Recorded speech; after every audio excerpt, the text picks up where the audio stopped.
Samantala, narito mga pangyayaring nahagip ng kamera, mga insidenteng kailangan suriin at siyasatin, walang ligtas basta caught on cam. Caught on cam, clearing operation sa bangketa at sa mga iligal na nakaparada. Bigyan man po kayo, tatanggalin pa rin namin dahil bangketa pa rin po yan. Wala na pong malakaran kahit na sabihin natin. Viral ngayon at siguradong dumaan na rin sa FYP ninyo yung ibang napupuyat pa kakanood ng mga clearing operation ni MMDA Special Operation Strike Force Head Gabriel Go. At this morning, live natin siya makakasama para pag-usapan ng mga viral bangketa clearing operation nila. Let's welcome MMDA Special Ops Head Gabriel Go. Good morning! Good morning, Igan. Sir Gabriel, Of course, sa lahat na nanonood po sa atin. Viral ka. Trending at usapan ng mga clearing ops nyo.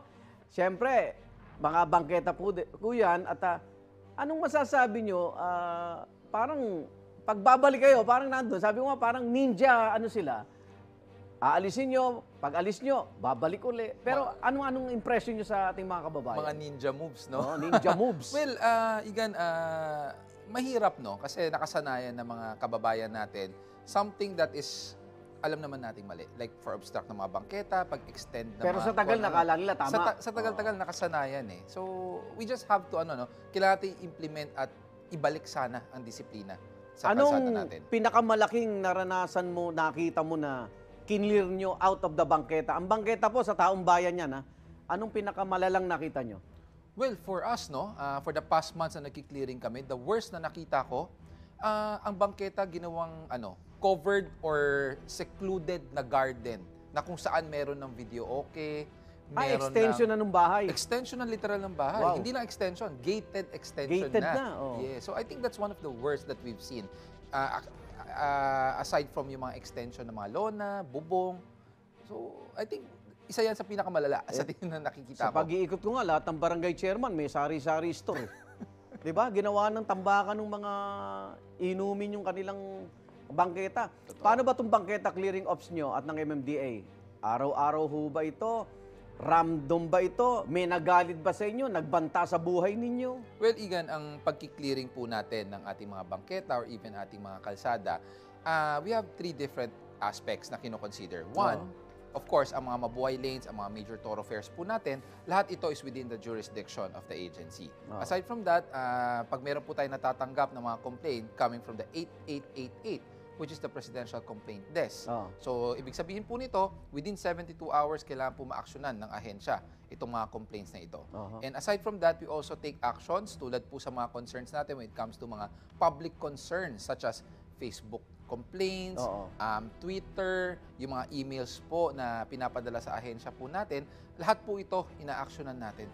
Pero nakikita ko sa video mo, kunyari may food, may tindahan, hinahayaan nyo muna silang i-secure to di ba? Hindi nyo kinukumpiska That's one thing diba? na... Kasi kabuhayan nila yun Tama. I think that's one thing na maganda sa ating pamamalakad ngayon is that we understand these people. So, as much as possible, sa unang lapag ng operation po natin, ang ginagawa natin is warning. Okay. Warning, pero as much as possible, lagi ko kasi sinasabi sa ating mga personnel, huwag natin kukunin ang paninda kasi may puhunan yan Tama.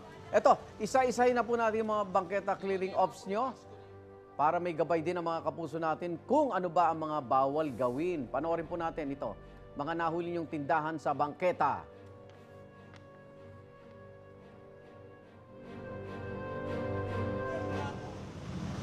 Aba, ikaw na may mali. Sabi mo kami pa nag-abala sa'yo. Dapat hindi mo hinarang sa bangketa. Galit pa. Sinisira, tinatali nga Ikaw naman? Sa Pasig. Okay, madalas po may mga tindahan talaga sa bangketa, pero ano ba ang rule pagdating sa mga ganitong sitwasyon? Well, first and foremost, the general rule is the sidewalk is meant for pedestrian. Okay. Ito po ay public domain, so ito po ay hindi pwedeng maging pagmamay-ari ng kung sino man or ng isang individual. So definitely, kung ito po ay meant to be used as a safe passage for pedestrian, ito po ay hindi po dapat mayroong kahit anong hambalang. Whether parking, tricycle man po yan, tulad niyan, na nakaiwan at nakaparada sa bangketa because it will hamper the safety ng ating mga kababayan. Diyan ba sa sitwasyon yan, kumalma rin si Tatang? Yes, actually, nung bandang dulo, kumalma siya dahil unang pinapairal kasi lagi ng kababayan natin yung nagagalit eh. Oo. Hindi nila alam or hindi nila alam yung mga provisions ng batas. That's why, kumbaga galit agad ang nauuna. That's why Okay. in the end of this video, pinaliwanag natin, kumalma naman siya. Although, medyo mahirap kasi sabi nga niya, ang layo ng pagkukunan Saan ba? ng kanyang gamit. Sa aming impounding area sa Tumana, Marikina. Marikina. Saan nyo hinuli yan? Paranaque, Las Paranaque. Piñas Malayo area na. nga. O ito, madalas rin kayong nakakahuli ng mga nakaparadang sasakyan, motor, bisikleta sa bangketa. Ito, panoorin po muna natin. Tapos itong bangketa, ito yung bangketa ha. Kung mapapansin nyo, ito, ano bang tawag dito, tiles? Na-tiles na yung bangketa. May linoleum. Hanggang doon. Restaurant na eh. Unahin mo na to. Luther dyan na wala pang laman. Magsakay kayo ng isang truck. O yan, ano namang rule natin sa ganitong, kaya nga eh, parang bahagi na nung kanilang establishmento yung bangketa. Well, then again, no, unang-una makikita natin nakatiles na yung ating sidewalk. Tiles ba yan? Tiles Hindi po yan. linoleum? Hindi linoleum yan. Tiles talaga. So, first and foremost, ang bangketa or ang mga sidewalk, hindi po may-ari ng Eh individual bakit yan. hindi pa lang 2 piraso sinita na ng barangay? Well, that's one thing no, na lagi nga natin sinasabi. Nakasanayan eh. Na nangyari, lahat ng tao or most of our kababayan natin, basta harapan ng bahay, harapan namin, amin yan. Mali, Which ano? is maling-mali po yan. Eto, next video naman. Yung mga umangkin na sa sidewalk. Eto, panoorin po natin. Yan po ba yung sa inyo? Yan po. Lagpas nga po talaga sa sidewalk. Ang laki po na nilagpas.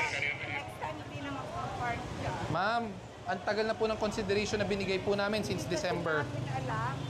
Ma'am, hindi po pwede hindi nyo alam. Ayan mo po. Oh. Alam ako humingi ng pasensya sa dito. Kayo po ba driver? Hindi. Ako po muna. Alam ko na po yung paliwanag nyo. Hindi nyo po alam, etc. etc. Then again, coordinated po to sa barangay. Hindi po lang trabaho to.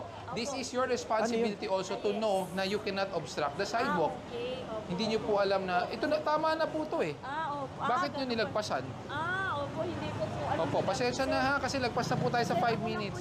Wala naman akong idea. Wala dito yung... May lisensya O po kayo. paano po pag ganyan? Talagang tatanggalin nyo? Well, first and foremost, ang mga sasakyan na nakahambalang sa bangketa or sa sidewalk, it's considered illegal parking. Okay. Dahil ang bangketa, hindi nga po pwedeng harangan yan. So in this case, lumabas po ang may-ari or representative. However, wala pong valid driver's license.